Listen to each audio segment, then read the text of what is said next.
Welcome to கலாஸ் கறிவீடு. இன்றைக்கி நம்ம special என்னென்னா கேழ்வரகு இட்லியும் தேங்காய் சேர்க்காத ஒரு சட்னியும் தான். ரொம்ப டேஸ்ட்டாக இருக்கும். ரெண்டு நல்ல ஒரு காம்பினேஷன். ஹெல்த்தியான பிரேக்ஃபாஸ்ட்டு ஆர் டின்னருக்கு நம்ம சாப்பிடலாம். ரொம்ப நல்லா இருக்கும். கரெக்டாக இந்த வீடியோ ஃபுல்லாக பார்த்து நீங்கள் ட்ரை பண்ணி பாருங்கள். இந்த ஹெல்த்தியான இட்லி இது நிறைய டைப்பில் பண்ணலாம். ஆனால் இந்த மாதிரி பண்ணும்போது இன்னும் கொஞ்சம் நல்ல சாஃப்டாக இருக்குது. நான் பண்ணி பார்த்துருக்குறேன். ஓகே, வாங்க பார்க்கலாம். அப்போ நாம் இன்றைக்கி பண்ணக்கூடிய அந்த டேஸ்டியான இல்லை சாஃப்டாக இருக்கும் அந்த மாதிரி ராகி இட்லி பண்ணுறதுக்காக நான் இந்த மாதிரி ஒரு பாத்திரம் எடுத்துருக்கிறேன். இதில் ஒரு கப்பு ராகி சேர்த்துக்கிறேன். கேழ்வரகு அதை சேர்த்துட்டேன். அரை கப்பு இட்லி ரைஸ் சேர்க்குறேன். இந்த இட்லி ரைஸ் உங்கள் கையில் இல்லைன்னா இங்கே பச்சரிசி கூட சேர்த்துக்கலாம். அப்போ ஒவ்வொருத்தர் ஒவ்வொரு மாதிரி இது பண்ணுறாங்க. இட்லி ரைஸ் சேர்க்காமல் ரெட் ரைஸ் சேர்த்து பண்ணுறாங்க. அதுவும் நல்லா தான் இருக்கும். இப்போ நான் இப்படி பண்ணுறேன். இந்த மாதிரி பண்ணி பாருங்கள். ரொம்ப சாஃப்டாக இருக்கும் இட்லி. அரை கப்பு சேர்த்துட்டேன். இது அரை கப்பு உளுத்தப்பருப்பு சேர்க்குறேன். 1/4 டீஸ்பூன் வெந்தயம் சேர்த்துக்கலாம்.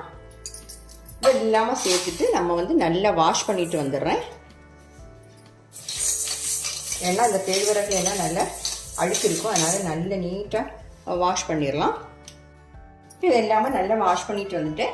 இப்போ ஒரு 3/4 கப்பு அவல் சேர்க்குறேன். வெள்ளை அவலானாலும் ரெட் அவலானாலும் பிரச்சனை இல்லை. இதையும் சேர்த்துட்டு ஒரு வாட்டி கூட வாஷ் பண்ணிட்டு வரேன்.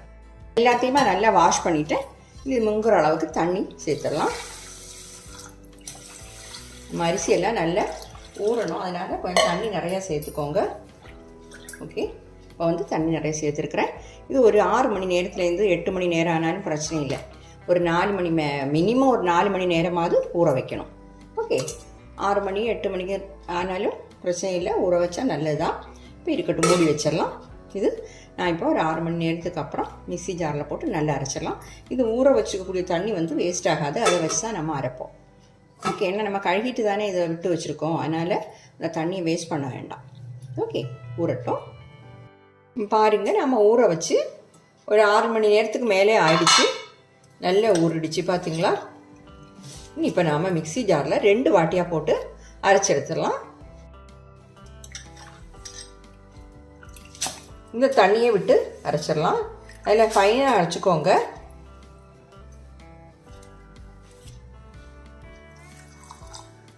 கொஞ்சமாக தண்ணி விட்டு ஃபைன் பேஸ்ட்டை அரைச்சிட்டு வந்துடுறேன். பாருங்கள், நான் முதல்ல போட்டது இந்த மாதிரி அரைச்சி எடுத்துட்டேன். இது ஒரு பாத்திரத்தில் மாட்டிடலாம்.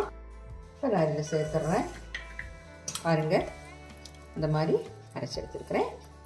அடுத்த பேட்சையும் இதே மாதிரி போட்டு அரைச்சி எடுத்துட்றேன்.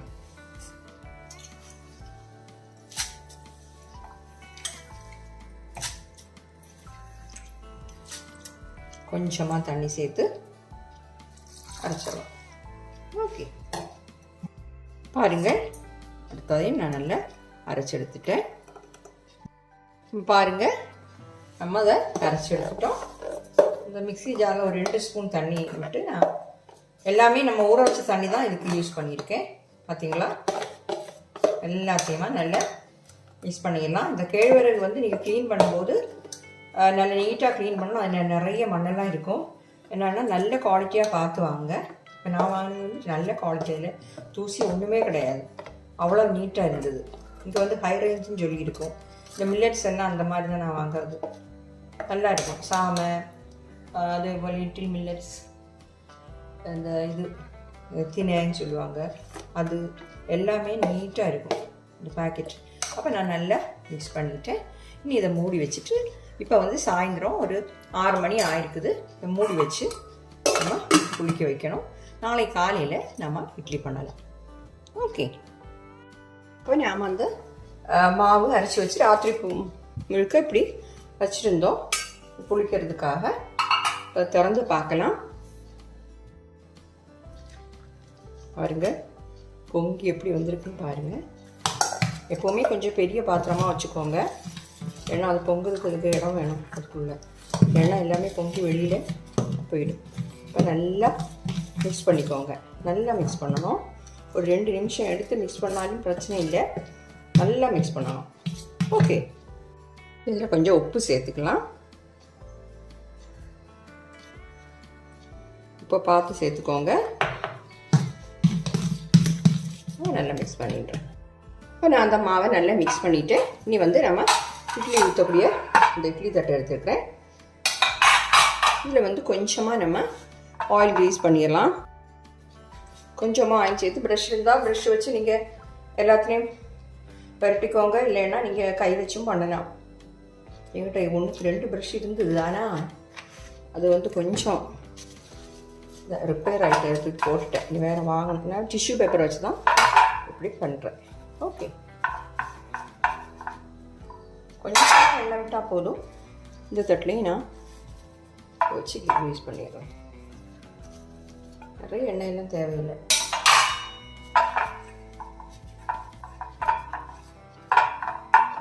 ஓகே, இனி இப்போ நம்ம இந்த மாவு இதில் விட்டுடலாம்.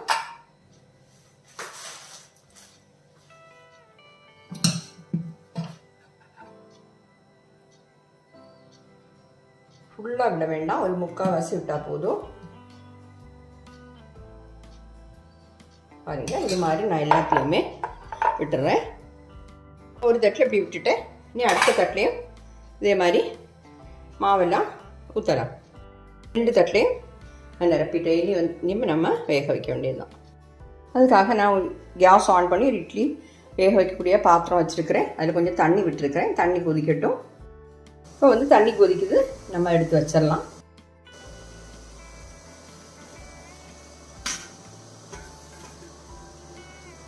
அடுத்த தட்டையும் எடுத்து வச்சிடலாம்.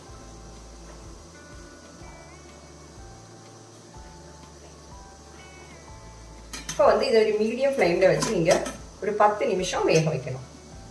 ஓகே,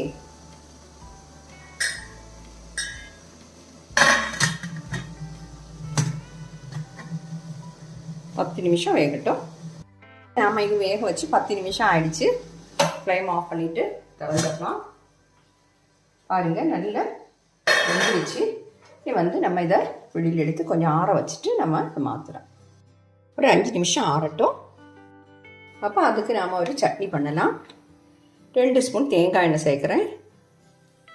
தேங்காய் எண்ணெய் சூடாகட்டும். இப்போ எண்ணெய் சூடாகிடுச்சு. இதில் வந்து ஒரு சின்ன பீஸ் இஞ்சி கட் பண்ணது சேர்க்குறேன்.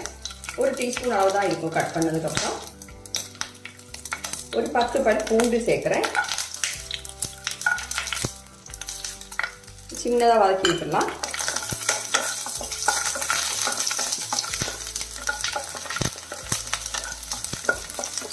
ஈஸியாக பண்ணிடலாம் இந்த சட்னி, ஆனால் நல்ல டேஸ்ட்டாகவும் இருக்கும். தேங்காய் எண்ணெய் இதில் சேர்க்கலை. இதோட நாம் ஒரு 2 பெரிய வெங்காயத்தை கட் பண்ணி வச்சுருக்கிறேன். அதையும் சேர்த்துறேன். உங்களுக்கு வந்து வீட்டில் நிறைய மெம்பர்ஸ் வந்து நிறைய இருந்தாங்கன்னா இங்கே கொஞ்சம் ஜாஸ்தி இருக்குது. இது வந்து ஒரு 4 பேருக்கு சாப்பிடலாம் இந்த அளவுக்கு எடுத்தால். இப்போ 2 பெரிய வெங்காயம் தான் எடுத்துருக்கிறேன். வெங்காயம் கொஞ்சம் வதங்கட்டும். வெங்காயம் கொஞ்சம் வதங்கிடுச்சு, பாதிக்கு மேல் வதங்கிடுச்சு. இதில் வந்து நான் இப்போ ஒரு 1/4 கப்பு பொட்டுக்கடலை சேர்க்குறேன். இந்த பொட்டுக்கடலை கொஞ்சம் பொரிஞ்சு வரட்டும். அது வரைக்கும் வதக்கிடலாம். நம்ம வந்து ஒரு 8 காஞ்ச மிளகாய் சேர்க்குறேன். இது வந்து காரம் உள்ள காஞ்ச மிளகாய். அதையும் சேர்த்து நல்லா வதக்கிடலாம்.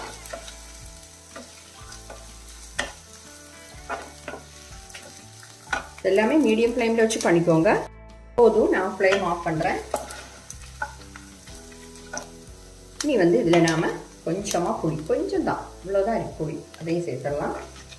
சேர்த்துட்டு இதில் ஆறுனதுக்கப்புறம் மிக்ஸி ஜாரில் போட்டு அரைச்சி எடுத்துடலாம். ஓகே, ஆறட்டும். இந்த டைமில் நமக்கு இட்லி எடுத்துடலாம். இட்லி எடுத்துடலாம். நல்லா ஆறிடுச்சு. ரொம்ப சாஃப்டாக இருக்குது பாருங்க, நல்லா கிடச்சிருக்கு. இதே மாதிரி நான் எல்லாத்தையுமே எடுத்துட்றேன். இந்த இட்லி எல்லாமே நான் எடுத்துட்டேன். எடுத்து காட்டுறேன். இட்லி எவ்வளோ சாஃப்டாக இருக்குது பாருங்கள். பார்த்தீங்களா, நல்ல சாஃப்டாக இருக்குது. அப்போ நான் இதை அரைச்சி எடுத்துகிட்டு வந்துடுறேன். இதில் கொஞ்சம் உப்பு சேர்க்கணும். நாம் உப்பு சேர்த்து அரைச்சிடலாம். வேணும்னா திருப்பி போட்டுக்கலாம். ஓகே, இப்போ வந்து நான் இப்படி கட்டியாக அரைச்சிருக்கேன். உங்களுக்கு வந்து தண்ணி சேர்க்காம இதை அரைக்கலாம், இல்லை முடியலன்னா சூடுதல் கொஞ்சம் சேர்த்து அரைச்சிக்கோங்க. இதை இப்போ நான் ஒரு சர்விங் டிஷ்ஷில் மாற்றுறேன். கொஞ்சம் கட்டியாக இருக்கிறதுனால கொஞ்சமாக சூடு தண்ணி இந்த மிக்ஸி ஜாரில் சேர்த்து நம்ம அதில் சேர்த்துடலாம். தண்ணியை சேர்த்துட்டு நம்ம கிளறி விட்டுடலாம். ஓகே, ஒரு ஸ்பூன் வச்சு நல்லா மிக்ஸ் பண்ணிக்கலாம். சால்ட்டெல்லாம் செக் பண்ணி நீங்கள் அரைக்கும் போதே சால்ட்டு வேணால் போட்டுக்கோங்க.